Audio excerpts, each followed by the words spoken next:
Hello everyone, welcome to the Nintendo Awards. This is the first episode in a new series on my channel where I will be taking a look at various years of Nintendo's history, giving out a bunch of awards, and picking out some of my personal favorites. If this just so happens to be the first video you've seen on my channel, typically my channel focuses on something I have dubbed the Nintendo Challenge, a series where I have been beating and chronicling every game Nintendo has ever published. So, as you can imagine, I've been playing a lot of Nintendo games. As time has gone by, I've been wanting to take a look back at each year and pick out some of my favorite games. In fact, I thought, why not make a bunch of different types of awards and pick a winner for each, sort of like an award ceremony.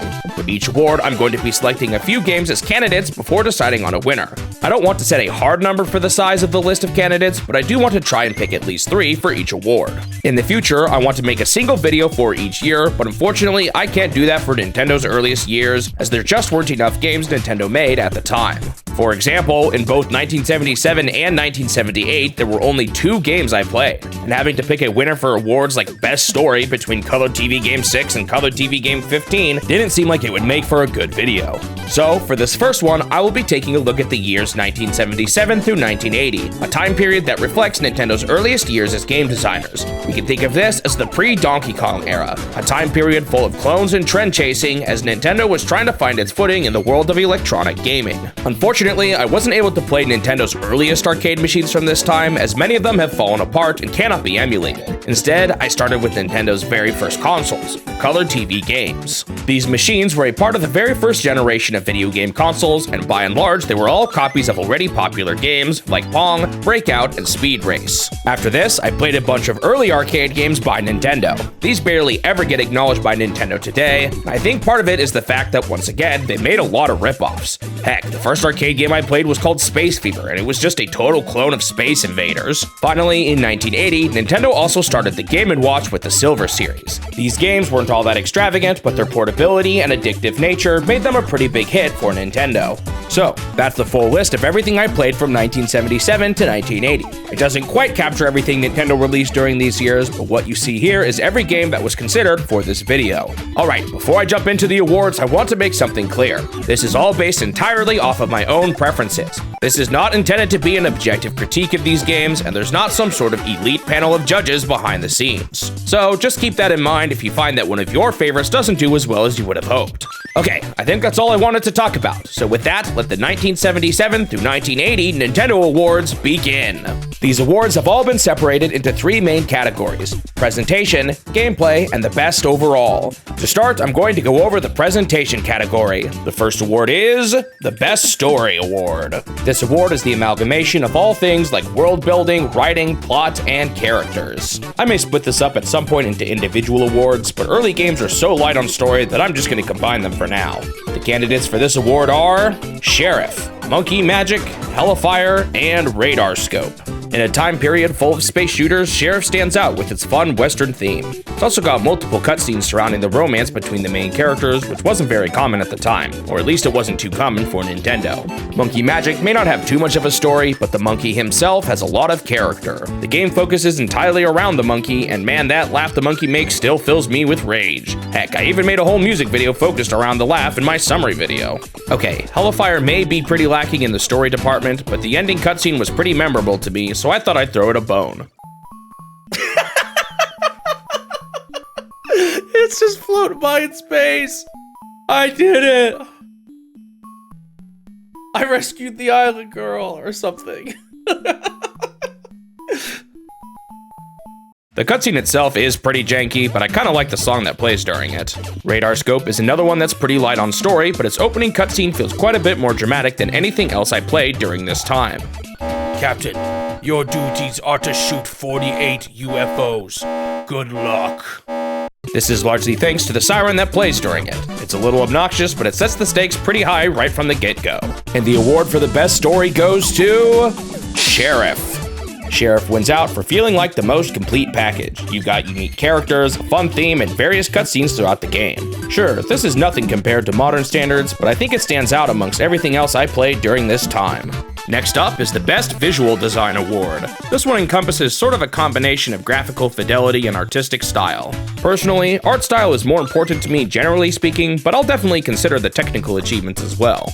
The candidates for this award are Monkey Magic, Space Firebird, and Radar Scope. Monkey Magic is kind of cool in that the entire game focuses on one large character, and I can't really think of anything else that I played around the time that was quite like it. We're obviously talking about a simple game from 1979, but ultimately, I like the design of the monkey himself, and the visuals add a lot of personality to the monkey. Sure, Space Firebird is another space shooter, but man, the enemy designs in this game are pretty cool. The Firebirds themselves are an interesting enemy, and I like that the various types stand out from one another.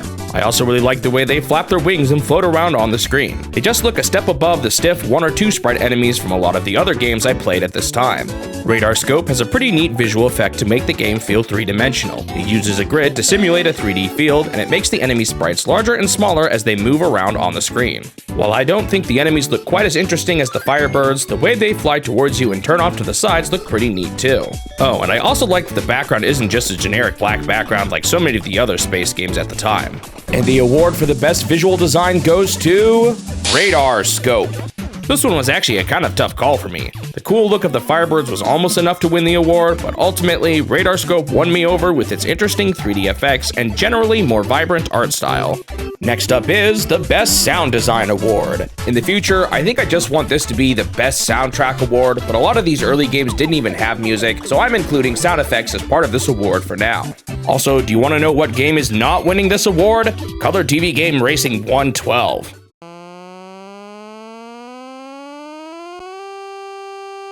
Man, I can't stand the sound of early racing games. Anyway, the candidates for this award are Sheriff, Hellfire, and Radar Scope. In Sheriff, while I wouldn't say the sound effects are anything special, this one by far has the most musical variety compared to the others. You've got the standard gameplay music, which gets more intense as the bandits close in on you, a mysterious song when the condor flies by, and different jingles for the midpoint and ending cutscenes. Once again, for Hellfire, there's nothing crazy in the sound effect department, but it's got a nice opening jingle, and in particular, I like the ending theme. It's nothing too complex, but I don't know, I just kinda like how peaceful it sounds.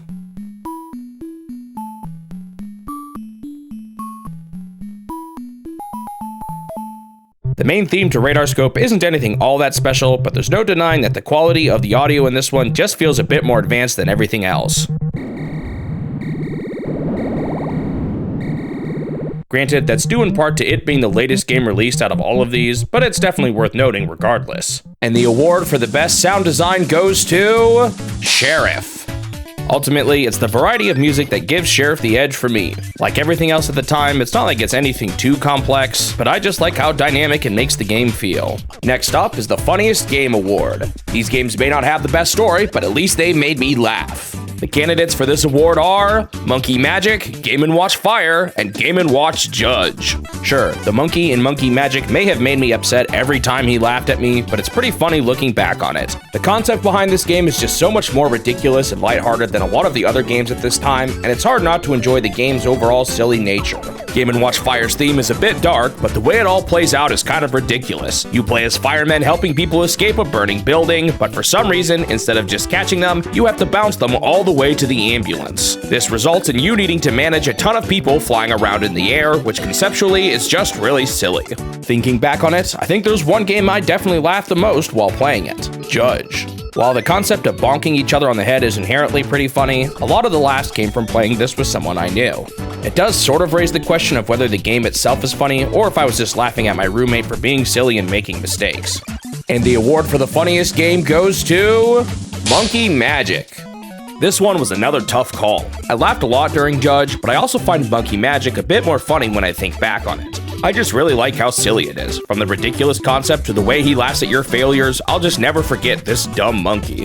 The next award is the Best Song Award. This award is a bit different in that it's not going to be given to a single game, but rather to a particular aspect of a game. There's going to be a few more awards like this, and I think I'm typically going to restrict candidates for these to just one nominee per game. However, for this particular award, I'm going to allow it for this first video since the music during this era was so sparse. The candidates for this award are the normal stage music from Sheriff, the Condor music from Sheriff, and Rescuing the Island Girl from Hellfire. The normal stage song to Sheriff is pretty simple, but it succeeds in making you feel like a hard-boiled sheriff doing his everyday duty of taking out the bad guys.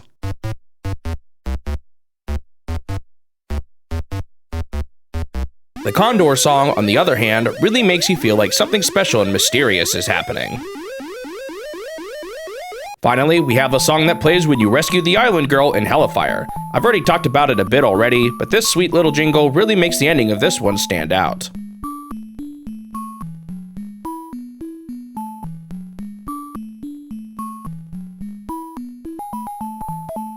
And the award for the best song goes to Rescuing the Island Girl from Hellfire.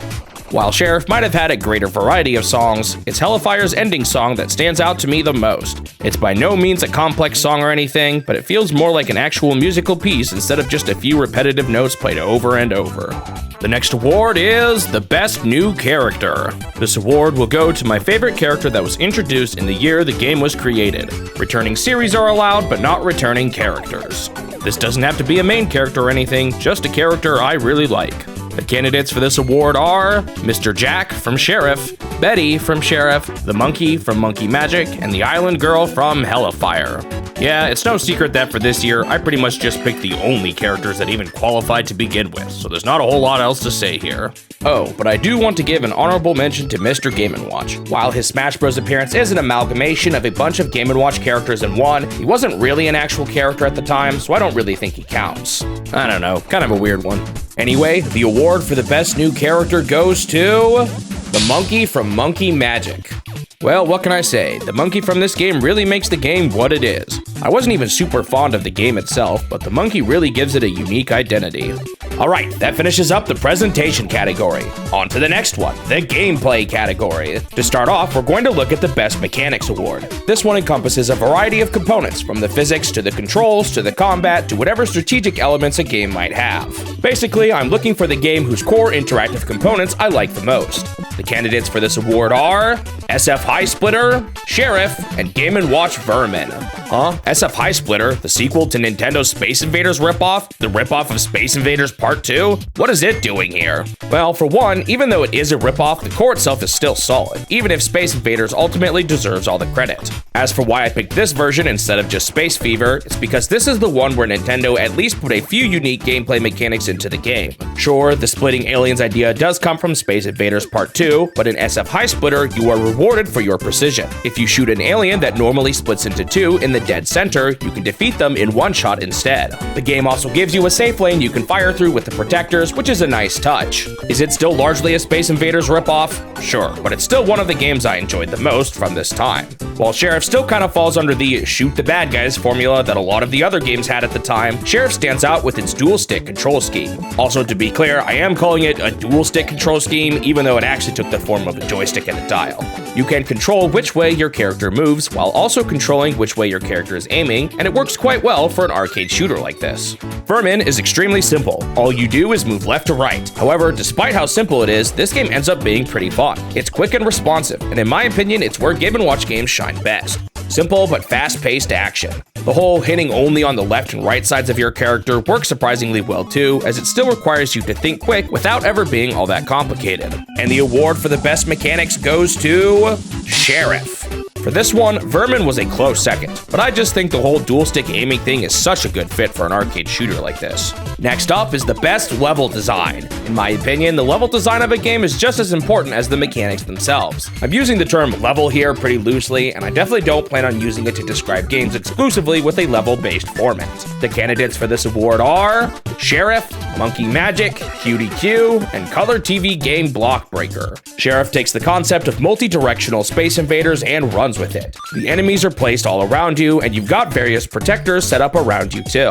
One thing I think that is kinda cool is that every now and then some of the bandits will invade past the barrier and attack you up close. It's nothing too crazy, but it adds a nice bit of variety to the standard flow of the game.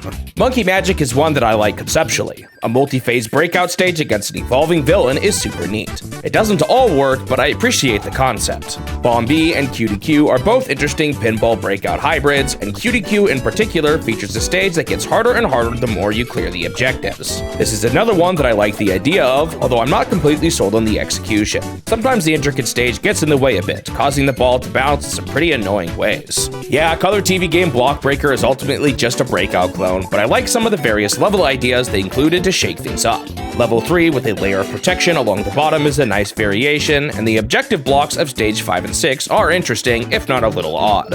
And the award for the best level design goes to Sheriff. While the concept behind Sheriff's level may not be quite as interesting as something like Monkey Magic or QDQ, I think this one just works the best in practice. Sheriff wasn't the very first game to feature multi-directional shooting, but it stands out because of how they designed the game around it. Next up is the most innovative game. Now, really, this could be used for anything in the presentation category too, but I'm really looking for a game that got creative with how they designed the gameplay. Fair warning here, I'm going to do my best to find out if other arcade games actually did it first, but I wasn't around during this time, so there may be some I miss. Also, yeah, there's no denying this time period is a bit rough for Nintendo when it comes to innovation. A lot of Nintendo's games here were just clones, but I've still managed to find a few here to talk about. The candidates for this award are Sheriff, Head-on-N, Space Launcher, and Game & Watch Ball. Sheriff may not have been the first to shoot the bad guys game, but its twin stick setup really makes it stand out as one of Nintendo's most unique games during this time. Yeah, I know technically there was already a twin-stick Western game that came out first called Gunfight, but that one was more of a PvP game that just put players on opposite sides of the screen. Sheriff takes that idea to the next level by forcing players to think about all directions as enemies attack from all sides. Head-on-N may not feel like anything too crazy, but I wanted to give it a shout out for beating Namco to the punch with the whole collect the pellets concept. Also, to be clear, this was a Sega game that Nintendo just sold a variation of, so the credit here goes to Sega. Space Launcher is another one that isn't all that interesting, but it's kind of worth mentioning just for the fact that it's one of Nintendo's few titles during this time that wasn't a ripoff of already existing ideas. Its concept of making the objective, getting from one side to the other safely, even predates Frogger by a few years. It's kind of too bad Space Launcher was ultimately so forgettable otherwise. Okay, yeah, throwing a few balls back and forth isn't anything too wild, but I wanted to bring up Ball as a way to bring up the Game & Watch concept as a whole. Nintendo's ideas on how to bring gaming into the palm of your hand has been a massive part of Nintendo's marketing strategy ever since, and it all started with these tiny little Game & Watch systems. And the award for the most innovative game goes to Sheriff. Sure, twin-stick shooters didn't technically start with Sheriff, but the way they combined it with a swarm of enemies from something like Space Invaders just works so well. This one gets the award for not only just being a clever idea, but also for being one that is carried out with good execution. The next award is the Best Boss Award. Yeah, a lot of the candidates here for the first video aren't exactly bosses, but it's still kind of fun to take a look at what sort of standout enemies there were in the early days of video games. The candidates for this award are the CPU player in Computer Othello, the monkey from Monkey Magic, and the Emperor Bird from Space Firebird.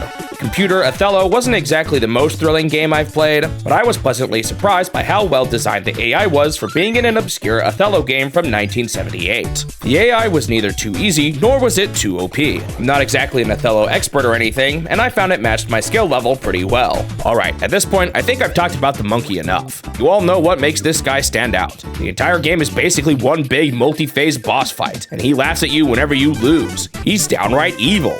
Okay, sure, the Emperor Birds from Space Firebird sort of fail at being difficult, especially when you compare them to the other birds in the game, but I just think they look really cool. And the award for the best boss goes to the monkey from Monkey Magic. Yeah, you guys shouldn't even be surprised anymore with how many awards this dumb monkey is taking home. Alright, these next two awards aren't necessarily positive ones, but I thought it would be fun to include them anyway. The first category is the Biggest Troll Award.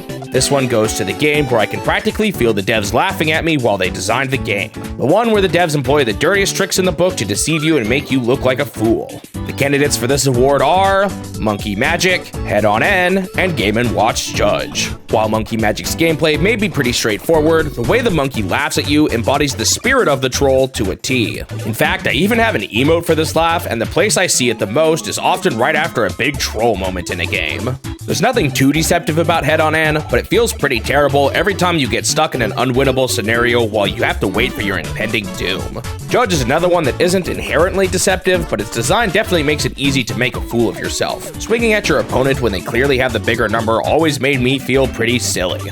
And the award for the biggest troll goes to Monkey Magic. Yeah, this award was kind of tough for this era. We'll definitely see far more trolly games once we get to the NES, but these early arcade games are surprisingly honest. I'll admit, Monkey Magic largely wins here because of how much I associate that darn monkey's face with trolls now. Next up is the most difficult game. This one is pretty self-explanatory, but it's kind of a tricky one to do for the arcade era since the amount of trouble I had with the game was often proportional to whatever I set my goal to be. So, because of that, this one is going to feel a bit more arbitrary than I would like at first. The candidates for this award are Monkey Magic, Head-on-N, QDQ, Space Firebird, and Hellafire. So not only was the monkey a punk for laughing at you, but the game was pretty tough too, so I saw that laugh often. The earlier phases are pretty cramped, and the later phases move the ball at super fast speeds. Of course, I didn't have an analog knob like you would on an actual arcade machine, so it's possible that my control scheme held me back a bit here.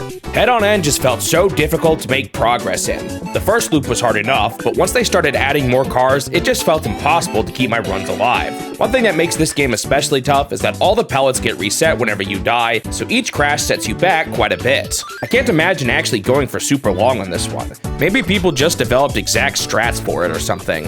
I spent quite a while on QDQ, although admittedly that was due in part to the goal I chose. It was just hard to keep runs going long enough to break all the blocks, and as you went on, the ball moved at some pretty crazy speeds. Oh, and some of the angles your ball went flying was pretty annoying with this one too. Earlier, you may recall how I praised Space Firebird for having cool enemies that looked neat while they swayed around on the screen. Well, that cool factor caused a serious downside. It was so hard to hit the darn birds, especially the smaller ones. It was kind of funny how the supposedly worst birds, the Emperors, ended up being the easiest due to their large size. Hellafire gets a mention here due to this one specific wave attack alone. Sure, it was kind of tough to hit the helicopters in general too, but man, that one move was so brutal. And the award for the most difficult game goes to Head on End.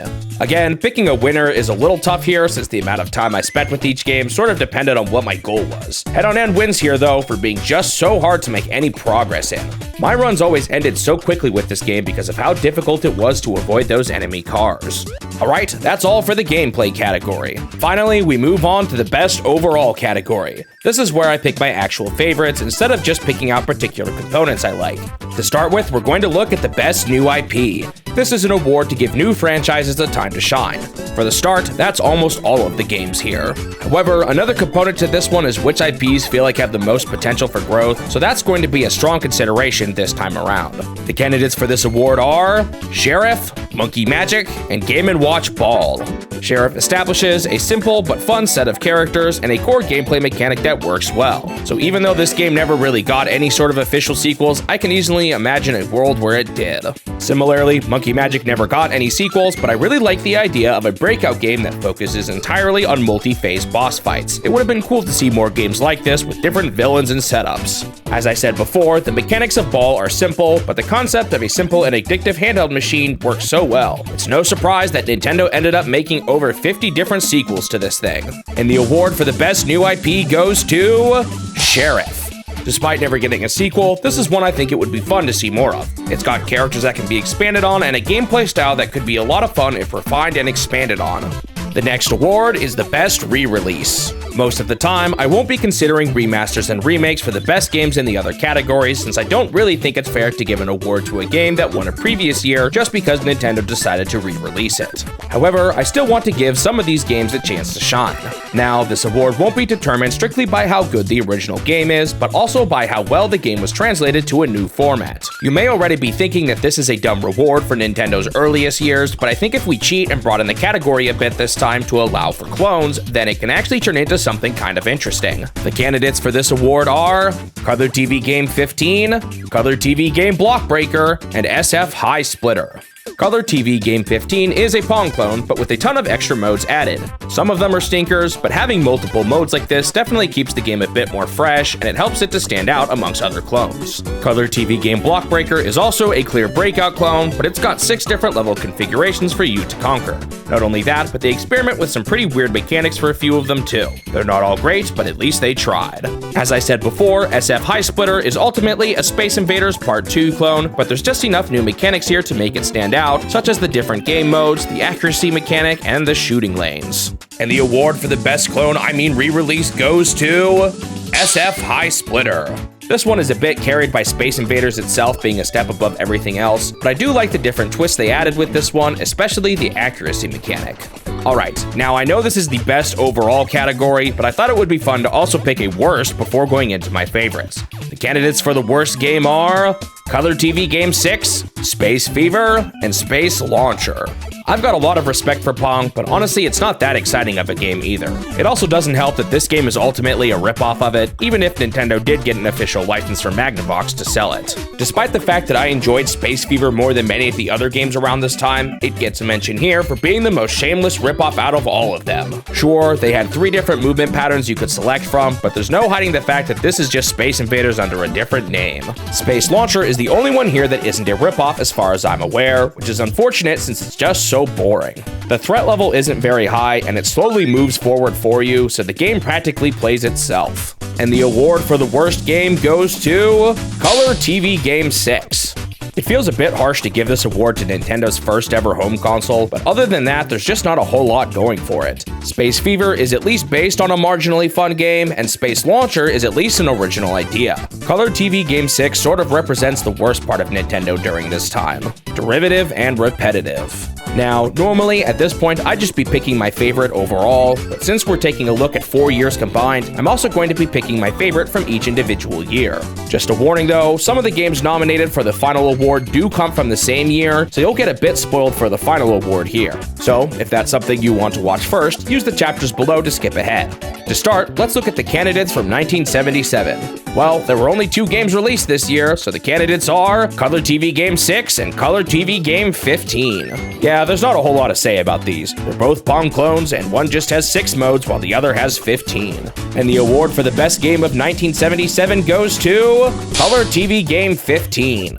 No surprises here. Color TV Game 15 is literally just Color TV Game 6 with more options. In fact, I think under the hood they are literally the same board, just with some of the modes turned off for Color TV Game 6. Next is 1978, which also only had a whopping 2 games. They are Color TV Game Racing 112 and Computer Othello. Color TV Game Racing 112 was a very simple, dodge the obstacles racing game that was clearly just based on Taito's Speed Race. It's got a bunch of options, which is nice, but some of the combinations also made the game kind of impossible. Computer Othello was literally just Othello against a CPU. The graphics are extremely simple, but the AI I found to be surprisingly well designed. It wasn't too strong, nor was it too weak. And the award for the best game of 1978 goes to Computer Othello. Honestly, neither of these were all that exciting, so picking a winner was kind of tough. Computer Othello ultimately wins out for impressing me with its competent but not too OP AI. Next is 1979, and finally I've got a bit more to choose from. The candidates are SF High Splitter, Sheriff, and Monkey Magic. Yeah, SF High Splitter is a total ripoff, but it was still undeniably one of the more enjoyable games from this year. Of course, this is largely thanks to Space Invaders itself, but I wanted to give it a mention regardless, and I did appreciate some of the unique mechanics that Nintendo threw in with this one. Sheriff stands out amongst a lot of the other shooters Nintendo made for having both a fun theme and a great twist on the gameplay with a twin-stick design. Monkey Magic doesn't even have my favorite gameplay, but the thematic elements of the game have made this one a hard game to forget. And the award for the best game of 1979 goes to Sheriff. Sheriff beats out the other 2 for being the most competent when it comes to both the gameplay and the presentation. Not only was it one of the most fun games from this year, but it's also got a fun theme that puts it a step above a lot of Nintendo's other games from the time. Finally, we have 1980, the year the Game & Watch was introduced. The candidates for this year are Game & Watch Vermin, Game & Watch Judge, and Radar Scope. Vermin is extremely simple, but it's also just fun, and for me, that's what matters most. There's nothing too inventive here, but it's fast-paced and snappy. While Judge may lack the fast-paced action of Vermin, it makes up for it as a pure game of reaction times. The number mechanic is simple, but it works really well, and it makes for an especially fun experience against another person. Radar Scope is yet another space shooter from Nintendo, but it's got a few things that set it apart from the others. The sound and visuals are a bit of a step up from a lot of the other games around it, and the health meter adds another layer of urgency aside from just dodging the bullets. And the award for the best game of 1980 goes to Vermin. To me, Vermin is the Game & Watch at its best. Simple, fast-paced, and addictive. It's nothing too elaborate or inventive, but it doesn't need to be to still be a good time. Alright, the last award before we go into the best game of Nintendo's pre-Donkey Kong era is the Viewer's Choice Award. A while back, I ran a poll amongst my viewers to let you guys get a chance to make your own voices heard. This was done in 2 phases. The first round was a nomination round where people could vote on a poll that included all the games in it, and it allowed for people to enter 3 different votes. The top 5 were then pitted against each other in another poll where each responder could only select 1 game as their favorite. The 5 games that made it past the nomination phase were Sheriff, Monkey Magic, Game & Watch Vermin, Game & Watch Fire, and Radar Scope. And the award for the viewer's choice of 1977 through 1980 goes to Sheriff. Sheriff did well in both the nomination phase and the final voting phase, winning the final poll with half of the votes. Vermin took second at 19.4% of the votes, and Monkey Magic followed in third, close behind, at 16.7% of the votes. I'll be running more of these in the future, so keep an eye out on my community posts if you want to participate in the next one. Alright, now for the moment you've all been waiting for, the award for the best game of Nintendo's pre-Donkey Kong era. I've already talked about these games quite a bit, so without further ado, the list of nominees for the best game from 1977 to 1980 are SF High Splitter, Sheriff, Monkey Magic, and Game & Watch Vermin. Both Sheriff and Monkey Magic won pretty big so far, so their inclusions probably shouldn't come as a surprise. SF High Splitter is probably the biggest shocker, considering its position as a clone might just be grounds for its disqualification, but the truth of the matter is that I still found this to be one of the most fun games during this time, so it just seemed weird for me to ignore it. Lastly, Game & Watch Vermin was easily my favorite Game & Watch in the Silver series, and while it may not have won big, I still found it to be one of the most fun games here. And the award for the best Nintendo game of 1977 through 1980 goes to Sheriff. Yeah, I think you could all see this one coming. Personally, I think Sheriff really just feels a step above everything else here. It's got more creativity, solid gameplay, a fun theme, cutscenes, music, it's got it all. This time period of Nintendo's history may have been full of clones and trend chasing, but there were still a few games that stood out amongst the rest, and Sheriff is the shining example of this. Thank you everyone for watching. So, what did you all think of this new style of video? Do you have any other types of awards you would like to see in the future? Let me know your thoughts in the comments below. I plan on combining the next 2 years, 1981 and 1982, in my next video, but from then on out, I'll dedicate an entire video for each year. I hope you all enjoyed my attempt at something a little different here, and thanks again everyone for watching.